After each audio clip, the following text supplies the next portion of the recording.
माँ शारदे को नमन। आप सभी को मेरा प्रणाम।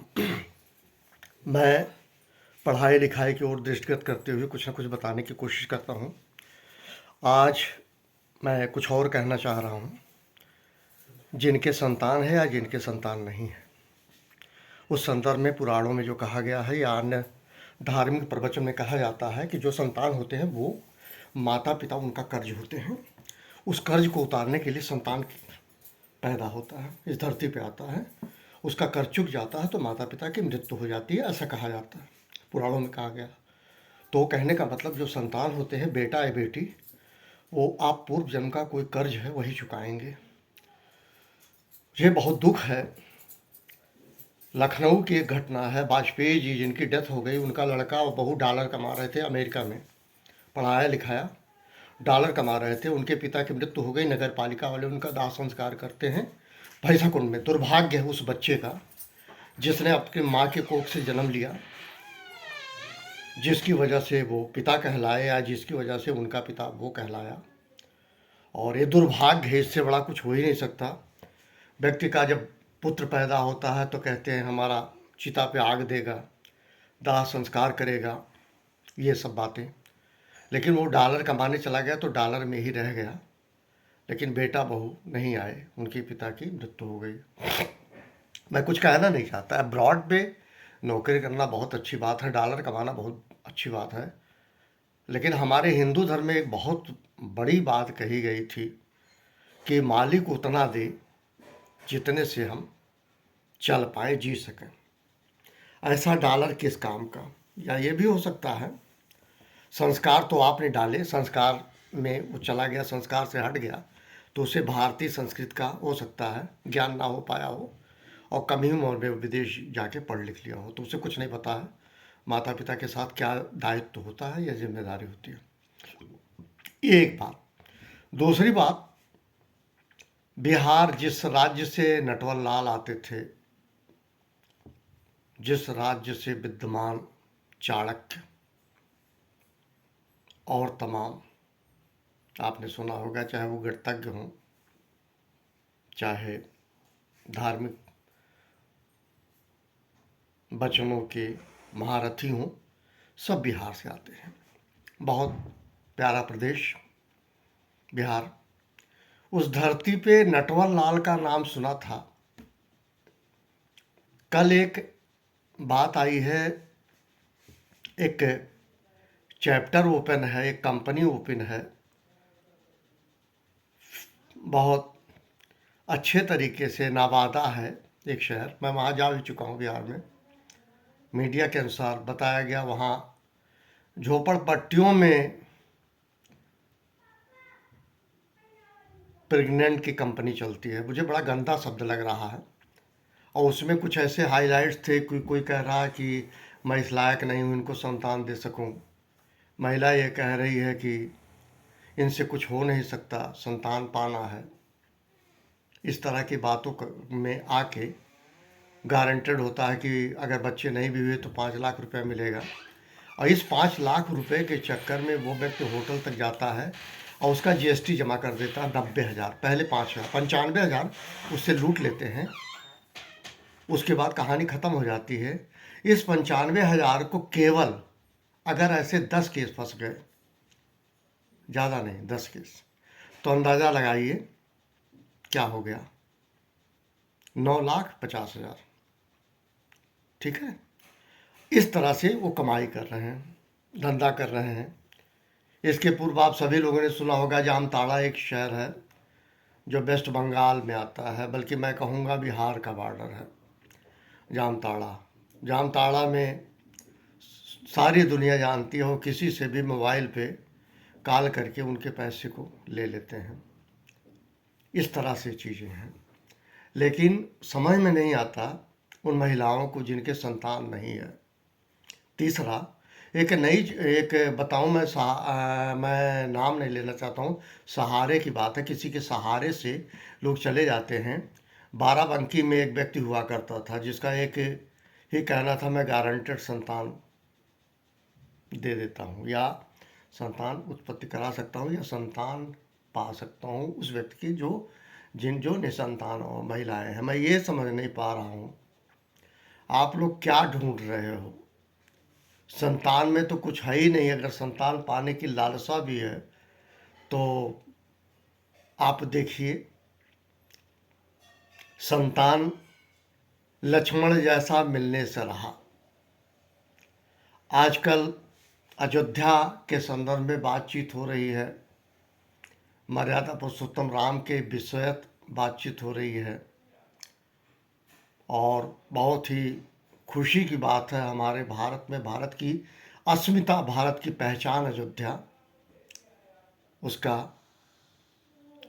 एक तरीके से प्रचार प्रसार भी कह सकते हैं। और जो लोग कम जानते होंगे वो काफ़ी कुछ जान जाएंगे राम के बारे में, मर्यादा पुरुषोत्तम राम के बारे में जिज्ञासा बस पढ़ेंगे। मैं एक छोटी सी बात कहता हूँ कि 14 वर्ष का वनवास गए थे राम सीता, उनके साथ लक्ष्मण गए थे। लक्ष्मण का कहना ये था, राम भी शादीशुदा थे, लक्ष्मण भी शादीशुदा थे।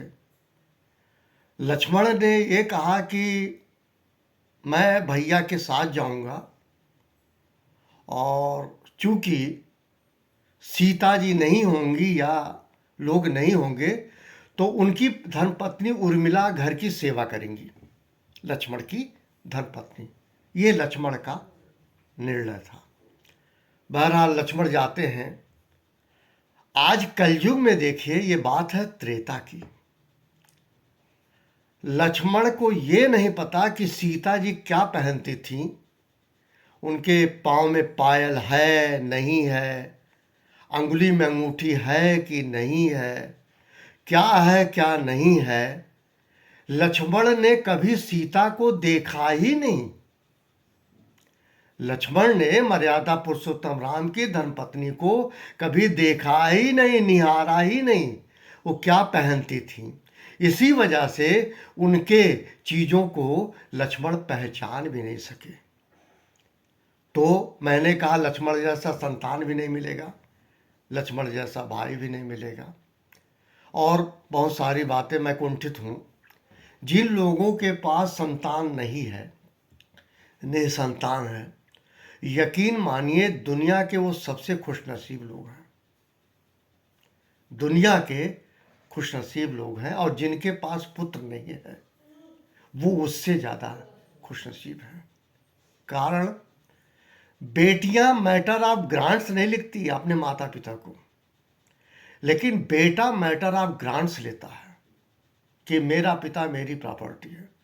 किसी और रेफरेंस में नहीं कह रहा हूँ, धन के मामले में नहीं कह रहा हूँ, ठोक बजा के कह रहा हूँ।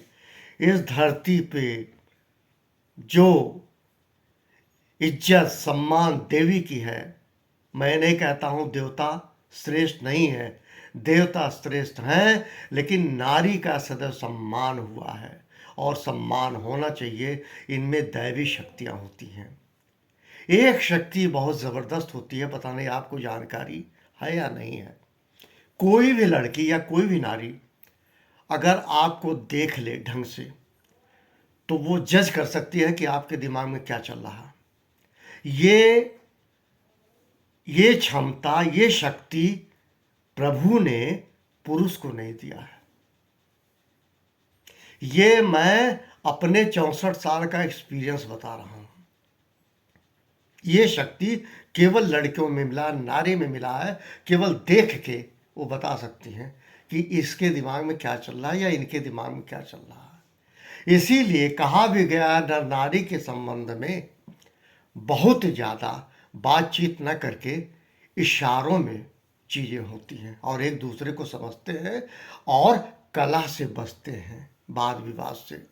मैं चीज़ों को घुमा नहीं रहा हूँ, मैं सिर्फ ये कह रहा हूँ प्यारे, नाबादा की घटना हो सकता है इससे बड़ी बड़ी घटनाएं आए। ये कहते हैं आँख से काजल निकाल लेना, आँख में धूल झोंक देना। और हमारे यंगस्टर्स बेचारे क्या पता खेत बेचे, क्या अपने माता पिता को ही बेच दे, अपनी बहन बेटी को बेच दे, और 95,000 उनको दे बैठे और पैसा उनका गया। कहीं ऐसा कुछ नहीं होता है। ये मीडिया की बात है। लेकिन मैं एक बात कह रहा हूँ, आप लोग जिन लोगों के पास संतान नहीं है या जिनके पास पुत्र नहीं है, अगर प्रभु ने नहीं लिखा होगा तो नहीं होगा। वो बाराबंकी के चाहे रामपाल हों या कहीं कोई हो, ये सब, इनका अंत बहुत खराब होगा, बहुत अंत खराब होगा। और कभी इस धरती पे कोई साधु संत महात्मा आपको बताए, वो द्वापर त्रेता छोड़ दीजिए, कलयुग में आपको संतान देने की क्षमता किसी में है नहीं, क्योंकि उस तरह के तपस्वी पाए नहीं जाते। कुछ मैथमेटिक्स है, कुछ ट्रिक्स है, आपको पकड़ के आपको धराशायी कर देते हैं। मैं फिर कहूँगा कि मैं बहुत ज़्यादा नहीं कहना चाहता, लेकिन इस वीडियो के माध्यम से समस्त व्यक्तियों को कहूँगा जो विवाह कर रहे हैं या जो विवाहित हैं, और जो ये कामना है कि मेरे पुत्री हो या पुत्र हो, या पुत्र पहले हो या पुत्री पहले हो, या अगर हमारे पुत्री है तो पुत्र हो, प्यारे, जीवन की सबसे बड़ी भूल होगी। क्यों? आपका शरीर एक छोटा सा उदाहरण है। आप उसको सजोते हैं, कहीं कट जाता है बोरोलिन लगाते हैं, आप शरीर को निहारते हैं।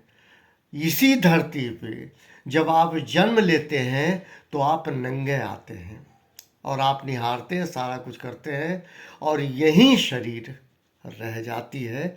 ये आपका साथ नहीं देती तो संतान कहाँ से साथ देगी? अगर आपके स्वयं की ही शरीर साथ नहीं देती तो बाकी कैसे साथ देंगे?